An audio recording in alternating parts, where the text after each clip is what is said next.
Should you be fasting to lose weight?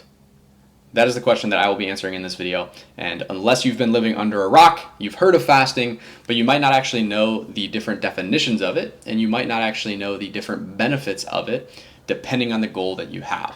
So for the context of this video, we're going to be talking about it specifically for fat loss and weight loss.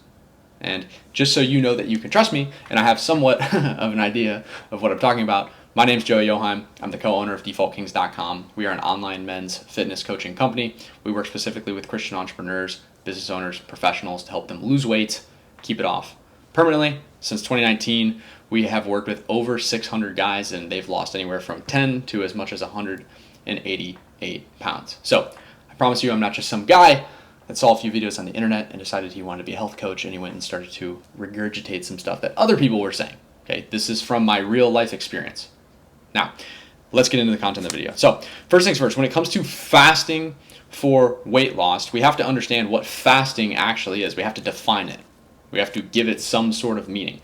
And if you just Google what is the definition of fasting, you're going to find pretty much a straight line that just says any sort of restriction or elimination. Now, that's confusing, right? Because restriction could just be you eating 100 less calories than you ate the day before.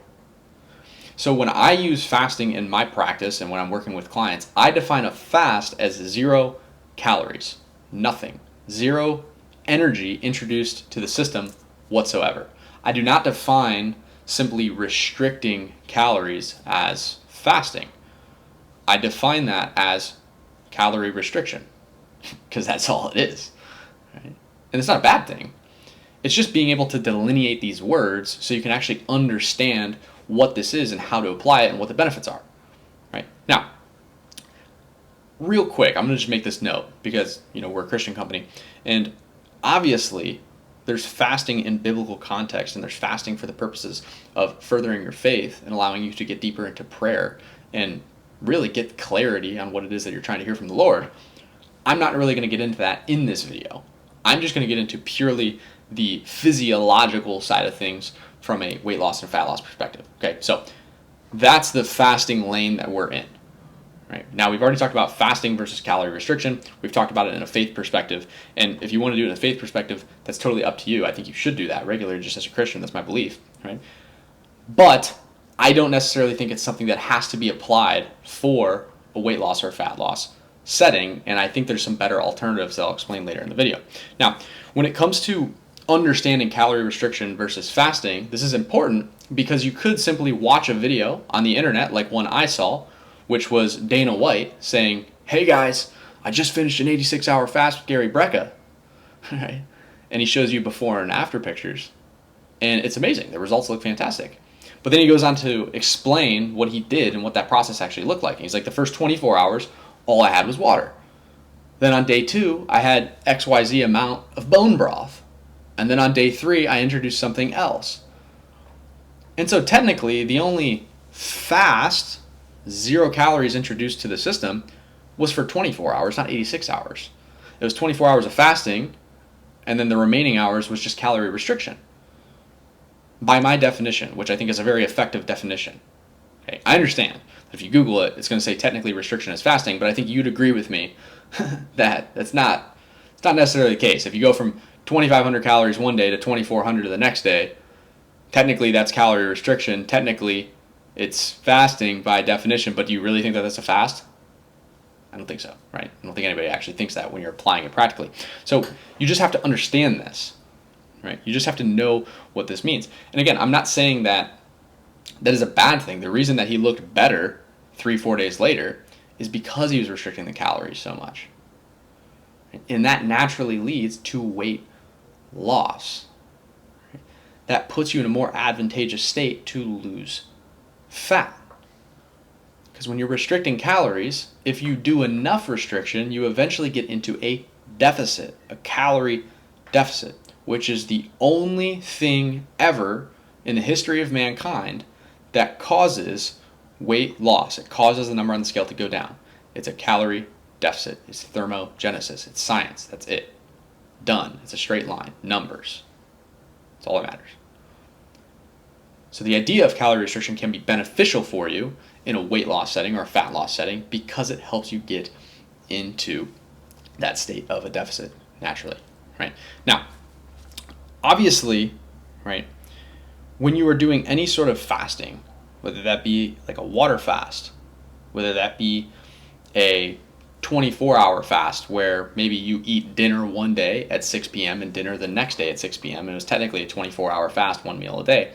Or let's say you're doing intermittent fasting, which is very popular as well, where you only eat for a fixed amount of hours every single day, 4 hours a day. It's important to understand that the fasting, again, is not the mechanism that actually causes the weight loss.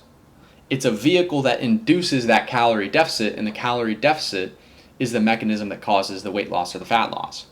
Of course, if you're only eating one meal a day or for 4 hours a day, of course, you're probably going to induce that deficit. And that's where people get it misunderstood. Right? So when it comes to really like the big question of the video, like should you fast to lose weight and to lose fat? The answer is just like, you could. It's a tool. Right? It's not the end-all be-all. The only end-all be-all in any sort of weight loss setting is a calorie deficit. That's it. If you're not in a calorie deficit, you will not lose weight. That is it. It's final. Right? So what you should look at fasting as is a tool to help you lose weight or lose fat. And the most specific situations where this comes up, in my mind, when I'm talking to clients, is if there's a holiday or a special event. Some sort of situation where they know that they either overate the day before or they're going to overeat the next day. And so where they go ahead and apply a fast of sorts or a steep calorie restriction is leading up to that event where there's going to be a surplus. Why? Well, let's do some math here, right? Let's take, for example, the 4th of July. This year it fell on a Thursday, okay? So let's say your calorie target every single day is 2,000 calories. We don't need to get into the specifics of is that a deficit for you or not. For my clientele, if they're assigned to that, they're assigned a deficit because basically all my clientele is trying to lose weight. So let's say somebody's assigned 2,000 calories, but they know on the 4th of July they're going to eat 4,000 calories. And that's on a Thursday. So they know on Thursday I'm going to eat 4,000 calories. Well, that means if you do nothing different leading up to Thursday, Monday, Tuesday, Wednesday, you eat your 2,000 calories. And then Thursday you eat 4,000. And Friday you go back to 2,000. On the week, and I know it's only 5 days, but it's fine. You get it. Right? On the week, your net calorie intake is 2,000 more than it was supposed to be. That's obviously a problem if that becomes a regular thing. So what you can use fasting for is on the 4th of July, where you know you're going to eat 4,000 calories, eat and drink it, right? What you could do instead is on Wednesday, the day before that you go to do that, you completely fast on Wednesday and you have 0 calories. So Monday, you had 2,000, right on target. Tuesday, you had 2,000, right on target. Right? Wednesday, you had 0. So you're minus 2,000 net, minus 2,000, what you're supposed to be so far for the week. And then Thursday, it's the 4th of July, you eat 4,000, which was plus 2,000 more than you were supposed to have that day. But since the day before your net was negative 2,000, now on Thursday, your net was plus 2,000. It actually equals out to 0 come Friday. You're back equal across the board. Your total caloric intake for those 5 days is the same as it was supposed to be if you just ate 2,000 calories each and every day. Okay. The other option is Monday, Tuesday, Wednesday, you're supposed to eat 2,000, you eat 2,000, Thursday comes around, you eat 4,000, you're at plus 2,000 so far on the week. Friday, you fast to make up for the day before, and then you end those 5 days at the same total calorie intake that you would have had for those 5 days of 10,000 calories. So that's where it can be a tool, right? And it's not something that I necessarily recommend that you have on the calendar, and I've never really recommended that for a client. I've had clients ask for faith purposes. They're like, hey, should I have a fast on Sundays or on Saturdays? It's like, dude, if you want to and you feel like the Lord is calling you to do that, feel free. Be my guest. We can schedule it for you. But from a pure weight loss or fat loss perspective, it's never something that I put in the calendar. Right? It's always something that we just have back pocket if we need to plan for overindulgence or recover from overindulgence. That's it.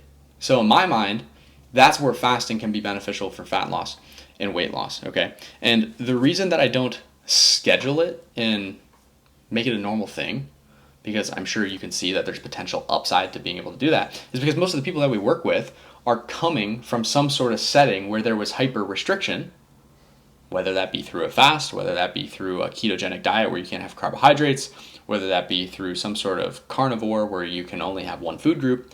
They come from some sort of hyper restriction that led to them falling off the wagon because they got burnt out. So since the problem we're trying to solve is help people not only lose weight, but actually keep it off long term, I have to consider diet fatigue and burnout as a factor. So I'm not going to give a client something that has a very high potential short term that I can't necessarily work out long term for them to succeed after their time with us, because that's not the goal, right? 95% of people gain the weight back within 3 years of finishing a diet. That's the trend that we're trying to reverse as a company, right? We're trying to make sure that this is a permanent change. So yes, of course I could implement once, twice, 3 times a week of fast for my clients, and they'd lose weight faster and they'd get sick results on the scale. They already do get those pretty quickly on the scale, which if you go to our website, you'll see those everywhere. But we could make it even better if I introduce that. But the long-term implications of it are, what happens if they get burnt out and fall off the wagon entirely with their whole lifestyle? And then all the progress that they just made, all the money that they spent to work with us, it all just went to the wayside.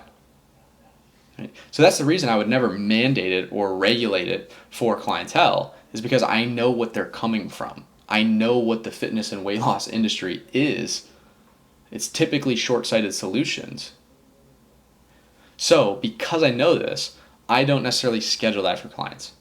Do we have it as a tool in the belt if they need it? For sure. Can it be beneficial, and have I deployed it before? Yeah.